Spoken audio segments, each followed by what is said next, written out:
Okay, today's daf is daf Kuf Yud Aleph. We're going to begin on daf Kuf Yud Aleph by, on the top over there, Nasanas HaKesef Li Yehirov.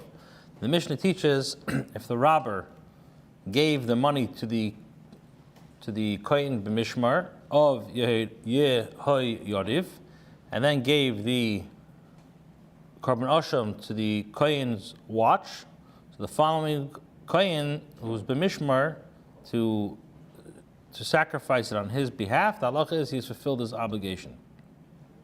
If he first gave the guilt offering to the Kohen's watch of Yehoyariv, and then gave the money to the Kohen's watch of, Judea, if the Asham is extant, then the members of the Kohen's watch who receive the money should sacrifices. The Gemara now quotes a brayso that records a machlekes between Tanaim concerning this case. Tana Rabbanan, we learned in a brayso, Nasan Asham liYoyarav v'kesef leDaya. If the robber gave the Korban Asham to the Kohen's watch of Yehoyariv, and the money he gave to the Kohen's watch of leDaya, so the halacha is Yachzer Kesef Eitzel Asham. They should return the money to be with the Korban Asham. In other words, with the Kohen of Yehoyariv. These are the words of Rabbi Yehuda. Chacham Meir and Chacham say, Yachzer Asham Eitzel Kesef. They should return the guilt offering to be with the money and the Kohen's watch to Liadya, and he will shecht it. So the Gemara says, Hey Chidami, what is the case? Hey Chidami, what's the case? If they gave the guilt offering to the Kohen's watch of Yehoyariv during the priestly watch of Yehoyariv,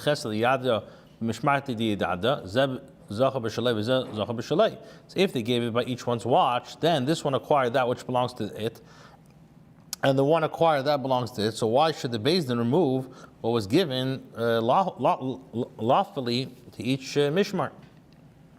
So Rabbi says, what are we dealing with over here? The Yoav Asham Yehoyariv, the Mishmarte Yehoyariv, where they gave the Korban Asham to the Kohen's watch of Yehoyariv, the Mishmarte of Yehoyariv, and the Kesef Daya, the Mishmarte Yehoyariv, and they gave the money of the Daya in the Mishmar of Yehoyariv.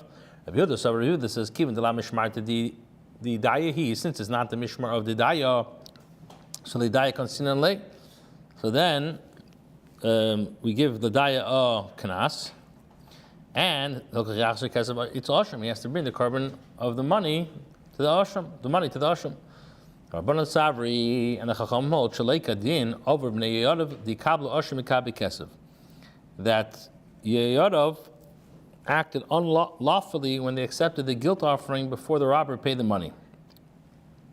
Because since the payment of the robbery must be given before the Asham can be offered, therefore, therefore we penalize them, and they have to bring the guilt offering in their possession returns to be with the money held by Dadya's Mishmar. Tanya, we learned in the brayso, Rabbi says, Rabbi Yehuda. According to Rabbi Yehuda,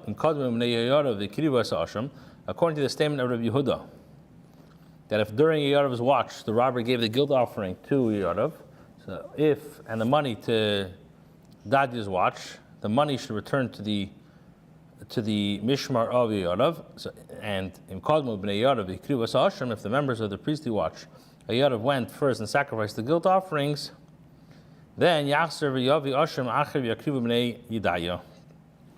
Members of the priestly watch of Yedaya, who already are in possession of the money, should offer it, and those members of the priestly watch of Yehoyariv acquire that offering that is in their possession.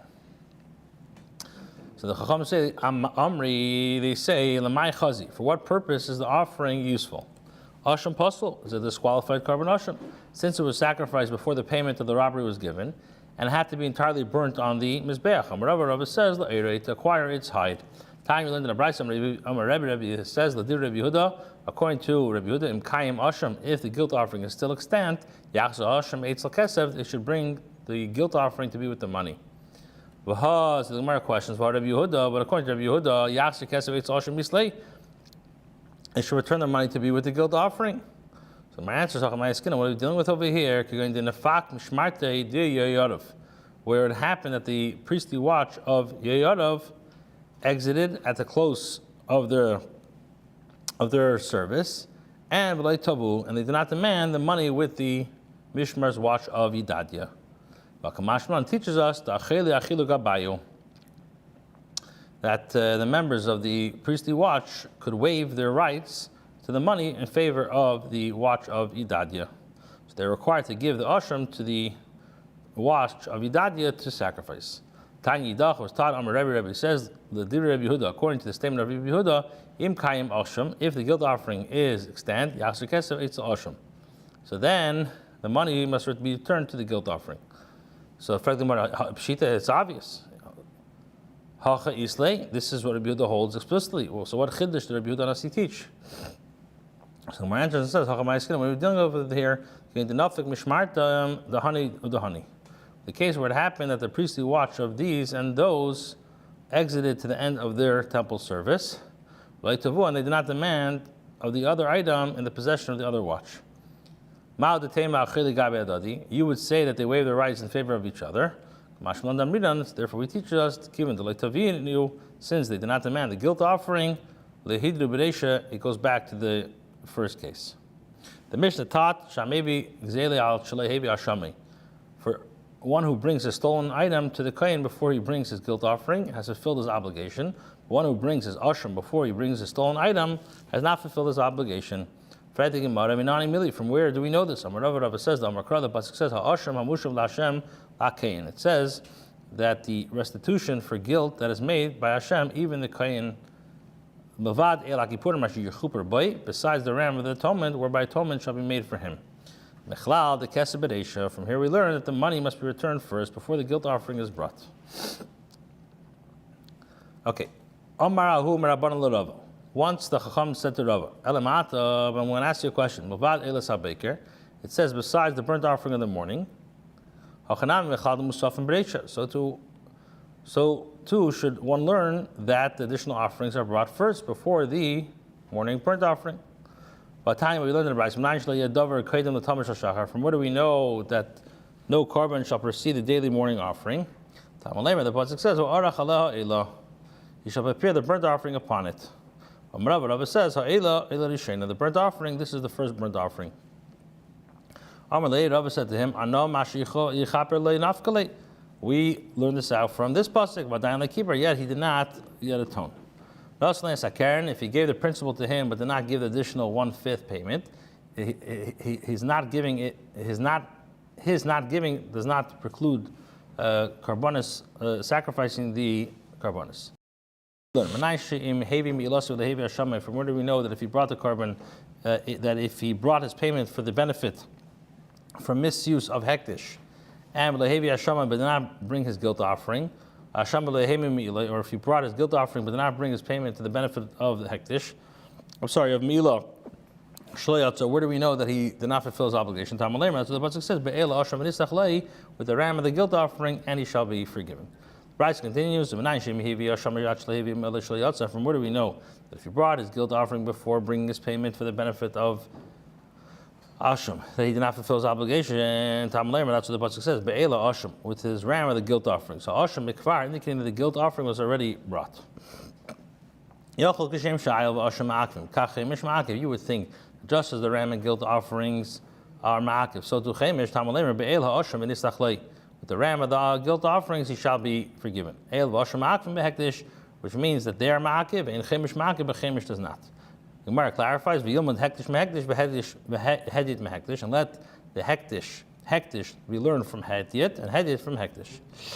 Hektish mehediyat ma'ashim the ta'atam keren, just like as hektish, we can learn that the halacha of hediyat, that just as guilt that is written there is keren, so to af ashram is the halacha of the keren.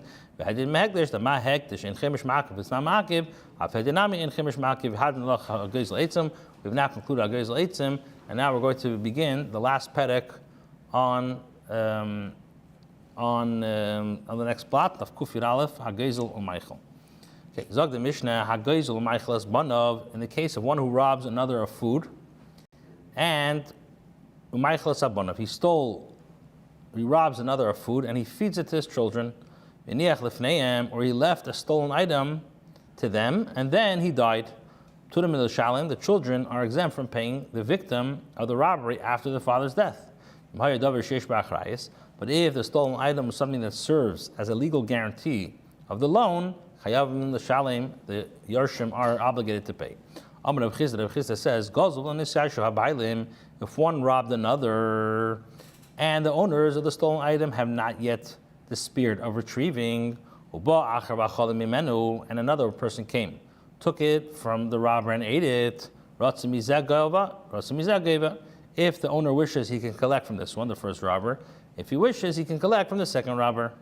My time, what's the reason that he may collect from whoever he chooses? Because as long as the owner did not despair of retrieving, but it remains in possession of its owners, so that when the second robber stole it from the first, he's in fact stealing from the original owner. Nevertheless, since the robber was already obligated to return the item, his obligation remains in force, and the owner could demand payment from whom he wishes. The Gemara questions the opinion based on Tanan. We learned in our Mishnah, in the case of our Mishnah, it says the one who robs another of food and feeds it to his children, or he left a stolen item to them as a Yerusha. The halacha is pturim milashalim. He's exempt from paying the victim of the robbery after the father's death. So the Gemara Tiyufta to Reb Chisda. This is a Tiyufta to Reb Chisda, who holds that one who steals from a ganav is obligated to pay. The owner we see is not. Amar Lachar Chisda. Chisda will tell you, Kitanyahi, that Mishnah that we just quoted, our Mishnah is la'achar yish, after the owner had already despaired of retrieving them, whereas Reb Chisda was referring to a case where the owner had not yet despaired. Now, the Mishnah said, if one left a stolen item to his children as a Yerusha, their children are putter from paying the owner. This teaches the Cheda, this is to say that that the domain of a Yiddish is comparable to the domain of the purchaser. So just as an item that is purchased leaves the domain of the seller, an item that is inherited leaves the domain of the deceased and is considered the property of the Yiddish. Since the owner has the spirit of retrieving the item, and the item has changed domains, it's entirely the property of the new owner, and he's putter from payment. Rabbi disagrees and says, domain of the Yiddish is not comparable to the domain of the purchaser, so the item has not undergone a complete change of ownership, and the Yiddish may be required to return it. And as explanation of the Mishnah, we're dealing with a case where they already consumed the stolen goods, so there's nothing to return to the owner. So the Gemara says, but from the later clause that it teaches us, if it was something that serves as a legal guarantee, he's chayav to pay. We infer from here that the first clause we're dealing with a stolen item that is kayemes. This is contrary to Rabbi's statement that the Mishnah is discussing stolen goods that have been consumed. So Rabbi tells you, this is what the Mishnah is saying. If the father left a guaranteed property, they're obligated to pay from that property, even if the stolen item is not extant. The Gemara asks for how Masni Rabbi Reb Shimon Berei, but didn't Rabbi Yehuda teach Reb Shimon his son that the Mishnah is like davar? The Mishnah is loy davar sheish b'achrayis mamish. It's not referring to something that may actually serve as a legal guarantee. In other words, land. Lafilu parav v'chedesh ba. Rather, even a cow that he plows with, or chamor mechamra acharav, or a donkey, and he drives it directly from behind. Chayav l'hachzer. The Yershim are obligated to return it because of mipnei kvei davim, because of the father's honor. It's mashma. The Mishnah is referring to stolen property that is extant, not only to land. Rabbi says, Ki shachavina, when I die, Rabbi will come towards me from his place of Meshamayim in order to greet me. The Taritzna Mastisna Kavasei, as I explain the Mishnah according to the opinion, and thereby honor him. Tana Rabbeisha Tana Braisa, Hagaizel Michael is Banav, in case of one who robs another and feeds the stolen goods to his children, Turim Elishalim, are putter from paying the owner. Now, if he left a stolen item to them as a Yerusha, if the stolen item is Kayim Chayavin, then they are obligated to return it to the owner. In if it's not Kayim Turin, it is going to be putter. If the father left them a guaranteed property, land, then chayom l'shalom, they are obligated to pay. So Rav explains the Mishnah as being consistent with the Brisa of Rabbi Shia, although this explanation is not consistent with Rabbi Yehuda's interpretation. Okay, we'll start by tomorrow by Omar Mar.